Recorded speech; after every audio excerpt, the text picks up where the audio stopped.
The avoidant you're dealing with isn't getting better with age. They're getting worse. This isn't what you expected because conventional wisdom suggests people mature as they age, that time brings wisdom, that experience teaches lessons that make people more capable of relationship. But with avoidance, the opposite is true. The avoidant at 40 is more defended, more rigid, more impossible to reach than they were at 25. The avoidant at 50 is colder, more isolated, more convinced of their narrative than they were at 35.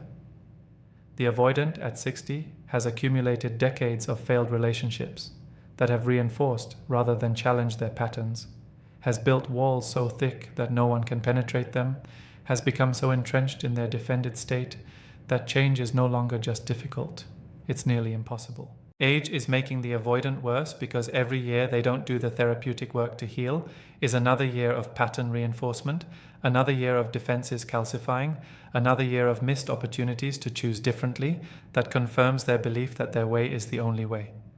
Time is the avoidant's enemy when they're not using that time to heal. And most avoidants never heal. They just get older, more defended, more impossible, more alone. Understanding why avoidants get worse with age is crucial if you're in relationship with one or considering getting involved with one. The avoidant who's older might seem more attractive because they have stability, career success, financial security, life experience. But that surface stability is built on decades of emotional avoidance that has only deepened their incapacity for intimacy. The older avoidant has had more relationships and destroyed all of them in the same ways. They've had more opportunities to choose vulnerability and have chosen defense every single time. They've had more chances to get therapy and have avoided it consistently. The pattern isn't breaking, it's ossifying. And the ossification means that the older the avoidant gets without healing, the less likely healing becomes, and the more certain it is that they'll spend the rest of their life repeating patterns that leave them increasingly isolated, increasingly bitter, increasingly convinced that the problem is everyone else, rather than recognizing that the problem has always been their inability to show up emotionally for anyone, including themselves. The tragedy of avoidance getting worse with age is that they're also getting lonelier, more regretful, more aware of what they've lost through their patterns. But awareness without action is just suffering. The older avoidant knows they've destroyed every relationship. They recognize they're alone because of their choices. They understand at some level that their defenses have cost them everything they actually wanted. But this understanding doesn't translate into change because change at 40 or 50 or 60 is even harder than change at 25. The patterns are more entrenched. The defenses are more automatic. The identity is more rigid. The willingness to be vulnerable in therapy decreases with age as ego investments in being right increase. The older avoidant is trapped in awareness of their dysfunction without capacity to transform it, which is its own special hell. Knowing what's wrong but being unable or unwilling to fix it. Watching year after year pass with the same patterns creating the same outcomes, recognizing that time is running out to have the life and relationships they actually want, but being too defended to do what would be required to create that life. The pattern reinforcement that happens with each relationship failure. Every relationship the avoidant fails at reinforces rather than challenges their patterns. You'd think that destroying relationship after relationship would eventually teach them something, would make them examine their role, would motivate change. But that's not what happens. Instead, each failed relationship becomes more evidence for narratives the avoidant is already committed to. They weren't compatible. The other person was too needy. The other person didn't understand them. The other person wanted too much. After enough failed relationships, these narratives calcify into certainty. The avoidant becomes completely convinced that they're not the problem, that relationships just don't work for them, that other people are always too demanding or too emotional or too something. The pattern reinforcement means that by the time the avoidant is older, they've failed at relationships so many times that they're absolutely certain failure is inevitable, which makes them approach new relationships with cynicism and defensiveness that guarantees failure, which reinforces the pattern further. The reinforcement also happens because the avoidant gets better at their avoidant patterns with practice. By the time they're older, they've perfected the art of keeping people at distance. They know exactly what to say to maintain ambiguity about commitment. They've refined their strategies for creating emotional distance while maintaining physical presence.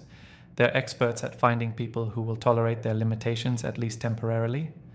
The skills of avoidance improve with age, which makes the older avoidant more effective at avoiding intimacy, which means they experience less pressure to change, which means they don't change.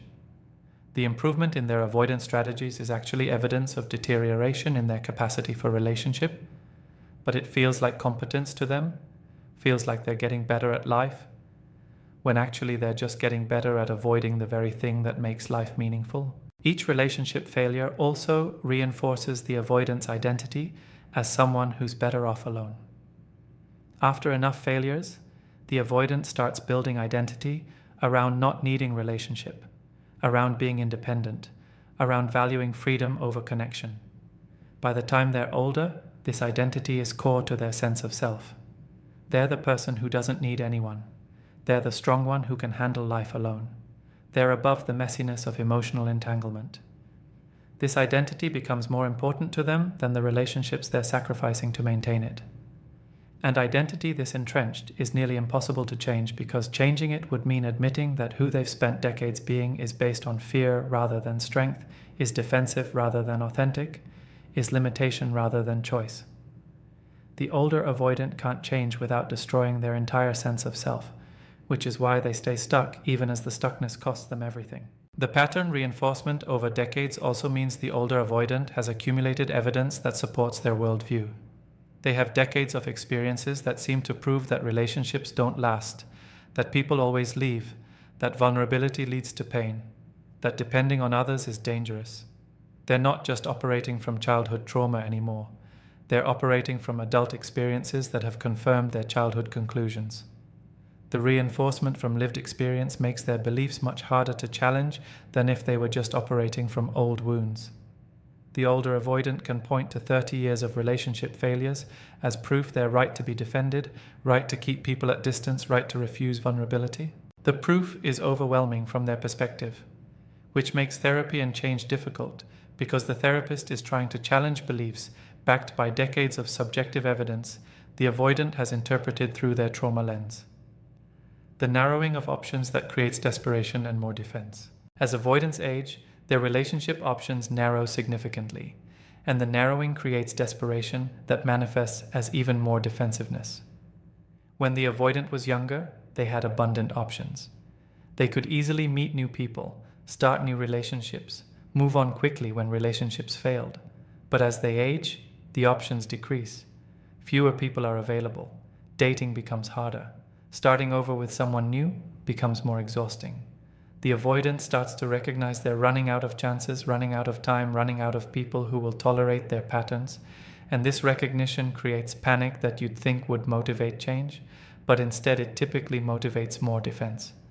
The older avoidant becomes more rigid rather than more flexible, more demanding rather than more accommodating, more convinced their limitations are non-negotiable rather than recognizing those limitations as problems needing addressing. The narrowing options also mean that the people willing to be with the older avoidant are increasingly people with their own significant issues. Healthy, secure people in their 40s and 50s aren't interested in dating someone who's emotionally unavailable, who can't commit, who can't be vulnerable. Healthy people choose other healthy people.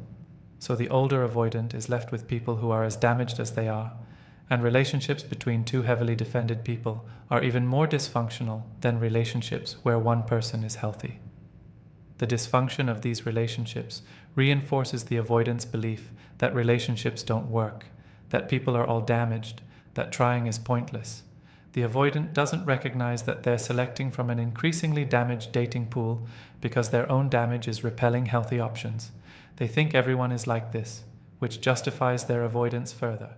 As options narrow, the older avoidant also becomes more aware of what they've lost through their patterns. They see peers in long-term marriages, they see friends with grown children, they see what partnership looks like after decades of choosing each other through difficulties. And the avoidant is alone with regrets and cats, alone with their defended independence, alone with certainty that they're fine when they're visibly not fine. The awareness of what they've missed creates grief, but the grief doesn't translate into change. Instead, it hardens into bitterness. The older avoidant becomes bitter about relationship, cynical about love, dismissive of connection as fiction sold by movies and greeting cards. The bitterness is defense against the grief of recognizing what they've cost themselves, and the defense means they're even less likely to be vulnerable, less likely to try, less likely to believe change is possible or worthwhile. The desperation from narrowing options sometimes drives the older avoidant to reach out to people from their past, to exes who got away, to people they destroyed through their patterns. The reaching out is the older avoidant recognizing they had something good and they lost it, and maybe if they can go back, can reconnect, they can reclaim what they threw away. But the reaching out rarely works, because the people they hurt have moved on, have built lives that don't include them, have learned from the pain of being with an avoidant, and won't repeat that mistake. And when the reaching out fails, when the past can't be reclaimed, the older avoidant becomes even more convinced that they're destined to be alone, that they've used up all their chances, that it's too late for them. This conviction becomes self-fulfilling as they approach new opportunities with fatalism that guarantees failure. The calcification of defenses that makes change nearly impossible. The avoidance defenses don't soften with age, they calcify. What was defensive strategy at 25 becomes rigid personality structure by 50. The avoidant stops recognizing their avoidance as choice or pattern. It becomes who they are, not something they do, but something they are. The calcification means that change requires not just learning new behaviors, but dismantling identity structures that have been in place for decades. And dismantling identity is terrifying at any age, but particularly terrifying when you're older and feel like you have less time to rebuild, less energy to reinvent yourself, less willingness to start over. When starting over means admitting you've been wrong about fundamental things for your entire adult life. The calcified defenses manifest as the older avoidant having extensive rules about what's acceptable in relationship. They have very specific requirements about space, about communication, about what they will and won't do emotionally. These requirements are presented as boundaries, as knowing themselves, as being clear about needs. But they're actually rigidified defenses that prevent intimacy while being framed as healthy self-knowledge. The older avoidance boundaries are so extensive and so rigid that they eliminate possibility of real partnership, but the avoidant doesn't recognize this. They think they're just being clear about their needs when actually they're being so defended that no one can get close enough to matter. The calcification also means the older avoidant is less open to feedback, less willing to consider that their perspective might be wrong, less capable of the humility that growth requires. When you're younger, you're more flexible, more able to consider alternative viewpoints, more willing to admit you don't have everything figured out. But the older avoidant has spent decades committed to their narrative, has built entire identity around their perspective, has too much ego investment to admit they've been wrong. The rigidity means that partners who try to give feedback about the avoidance patterns are dismissed, are told they're being too sensitive or too demanding, are accused of not accepting the avoidant as they are. The older avoidant has zero interest in changing because change would require admitting that everyone who gave them feedback over the decades was right and they were wrong. The ego can't tolerate that level of wrongness, so the defenses stay in place and calcify further. The calcified defenses also mean the older avoidant is even more triggered by intimacy than they were when younger. You'd think familiarity with relationship would make intimacy less threatening, but the opposite is true. The older avoidant has had decades of experiencing intimacy as threat, has had repeated experiences of relationships getting close and then imploding. The pattern has taught them that intimacy is dangerous, and the teaching is so thorough that intimacy triggers are more intense, not less intense, with age. The older avoidant shuts down faster, withdraws more completely, ends relationships more quickly when intimacy exceeds their tolerance. The defenses are hyperreactive, because they're protecting decades of accumulated evidence that intimacy leads to pain, evidence the younger avoidant didn't have yet. The accumulation of regrets that poisons everything. The older avoidant is drowning in regrets about relationships they destroyed, opportunities they missed, people they let get away. Every failed relationship becomes part of a collection of regrets that grows heavier each year. The regrets aren't motivating change. They're creating depression, bitterness, and more defensiveness. The older avoidant looks back at chances they had and feels grief about what they lost, but the grief is combined with shame about their role in the losses. And shame doesn't motivate growth, it motivates hiding.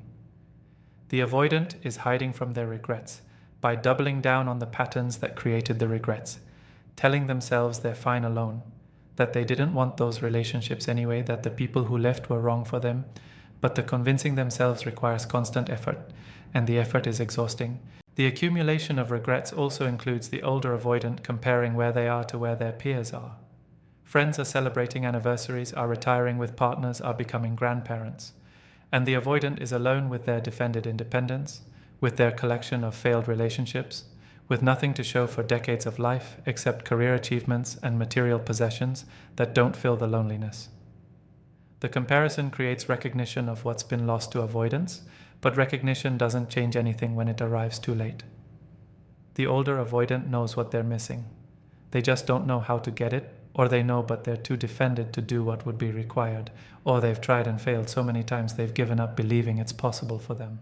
The regrets become particularly acute around specific people. The one who got away, the person who was perfect for them if only they'd been capable of receiving what was offered. The older avoidant has someone in their past who represents what they lost through their avoidance, and this person becomes idealized in memory, becomes the standard everyone else is measured against, becomes evidence of the avoidant's biggest failure. The regret about this specific person is revisited obsessively, becomes part of the avoidant's internal landscape, creates permanent scar that reminds them of their limitations. And the scar doesn't heal with time. It becomes more painful as the years pass, and the avoidant recognizes more clearly what that person represented and how thoroughly they destroyed the opportunity that person represented. The accumulation of regrets poisons new opportunities because the older avoidant approaches new relationships carrying all the weight of past failures. They're suspicious that this new person will also leave. They're hypervigilant about protecting themselves from more regret. They're so defended against future pain that they prevent future possibility. The regrets from the past guarantee more regrets in the future because the avoidant is so determined not to repeat past pain that they can't risk the vulnerability that would create different outcomes. The poisoning is complete. Past regrets ensure future regrets through preventing the present openness that would break the cycle. The loneliness that's become a prison they can't escape. The older avoidant is profoundly lonely in ways they weren't when younger. When you're younger, aloneness can feel like freedom, like choice, like adventure. But as you age, aloneness becomes loneliness. The older avoidant is isolated in ways that are psychologically damaging. They have no one to share daily life with, no one who really knows them, no one they can call when they're struggling. The isolation is the natural consequence of decades of keeping people at distance, but consequence doesn't feel natural, it feels like punishment. The older avoidant is trapped in loneliness they created, unable to escape, because escaping would require the vulnerability they've spent their life refusing. The loneliness is particularly painful because it's combined with awareness that it's self-created. The older avoidant knows they're alone because of their patterns. They recognize they pushed away everyone who tried to get close. They understand their defenses have cost them connection they actually wanted. But understanding doesn't eliminate the loneliness. If anything, it makes loneliness worse because the avoidant has to sit with knowing they created their own isolation, that they're the architect of their suffering, that they have no one to blame but themselves. The self-blame creates shame that increases isolation because the avoidant is too ashamed to reach out, too ashamed to admit they need help, too ashamed to show vulnerability by acknowledging that their independent life isn't working. The loneliness of the older avoidant also includes lack of intimacy that comes from never allowing anyone to really know them. Even when the avoidant has friends or occasional relationships, the connections are shallow. No one knows the avoidant's real fears, real struggles, real self. The avoidant is alone even when surrounded by people because the surrounded by people version is false self, is performance, is version they present that hides who they actually are. The older avoidant is existentially lonely. Lonely at the level of being seen and known. And this level of loneliness is devastating because it's loneliness that can't be fixed by just being around people. It requires vulnerability the avoidant can't access. The loneliness has also become identity. The older avoidant is the single one, the independent one, the one who doesn't need anyone.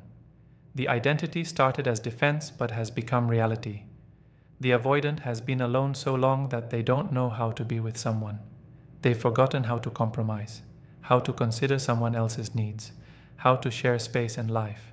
The loneliness has made them increasingly incompatible with partnership because partnership requires skills they've lost through disuse. The prison of loneliness has made the avoidant so adapted to being alone that even if they wanted to change, even if opportunity presented itself, they might not be capable anymore of doing what relationship requires, the missed opportunity for growth that can't be recovered.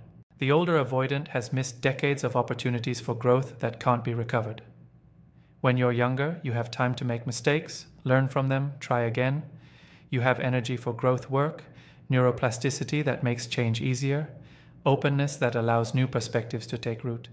But the older avoidant has passed through all those optimal windows for growth without using them. They're now at age where change is harder neurologically, where energy for growth work is limited, where openness has been replaced by rigidity. The missed opportunities compound because early growth creates foundation for later growth, but the avoidant has no foundation. They're trying to build from scratch at age where most people are building on decades of relational learning. The missed opportunities also include therapy that was never pursued. The older avoidant has had countless moments where they could have sought help, after each relationship failure, after each moment of recognizing their patterns, after each bout of loneliness or regret. But they didn't. They defended against recognizing they needed help, or they recognized need but were too ashamed to seek help, or they sought help briefly, then quit when therapy became uncomfortable. Decades have passed without the consistent therapeutic work that would have changed them, and now they're older, with the same wounds, the same patterns, the same defenses, just more entrenched. The tragedy is that therapy works better when you're younger and the patterns are less calcified, but avoidants typically won't do therapy until they're older and the patterns are nearly immovable. The missed growth opportunities include relationships where they could have learned but chose defense instead. Every relationship is opportunity to learn about yourself, to practice vulnerability, to develop capacity for intimacy. But the avoidant has gone through relationship after relationship without learning, without practicing, without developing. They've spent decades in defensive mode, which means decades of missed learning. And the learning that was missed isn't just intellectual, it's embodied, neurological, psychological. The older avoidant hasn't developed the neural pathways for intimacy, hasn't built the psychological capacity for vulnerability, hasn't created the behavioral patterns for sustained partnership. They're decades behind where they should be developmentally, and catching up at this point is nearly impossible. Why this should inform your decisions about being with an older avoidant. If you're considering relationship with an older avoidant, understanding why they get worse with age should inform your decision. The older avoidant is bringing decades of pattern reinforcement, calcified defenses, accumulated regrets, profound loneliness, and missed growth opportunities into the relationship. You're not getting someone whose experience has made them wiser about relationship. You're getting someone whose experience has made them more defended, more rigid, more convinced that their way is right, more impossible to reach. The older avoidant is a worse bet for relationship than a younger avoidant because there's more to overcome and less neurological flexibility and life energy to overcome it with. The older avoidant also has less motivation to change because they have less future ahead of them. When you're 25 and single, you have decades ahead to build a life with someone. But when you're 55 and single, you have fewer decades, less energy, less willingness to do uncomfortable work for uncertain future benefit. The older avoidant is more likely to accept being alone than to do the work to change because the work is hard and the time horizon is shorter.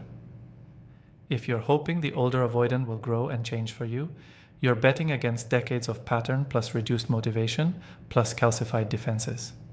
The odds are terrible. Understanding that avoidants get worse with age should also inform how you think about patience and waiting.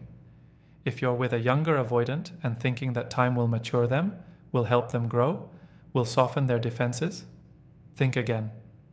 Time without therapeutic intervention makes avoidance worse, not better. If they're not actively doing therapy, actively working on their patterns, actively choosing vulnerability despite discomfort, they're getting worse every year, even if the worsening is gradual and not obvious. Your patience isn't buying you a partner who's becoming more capable. It's buying you a partner who's becoming less capable, more defended, more impossible, while you're wasting your years waiting for change that isn't coming.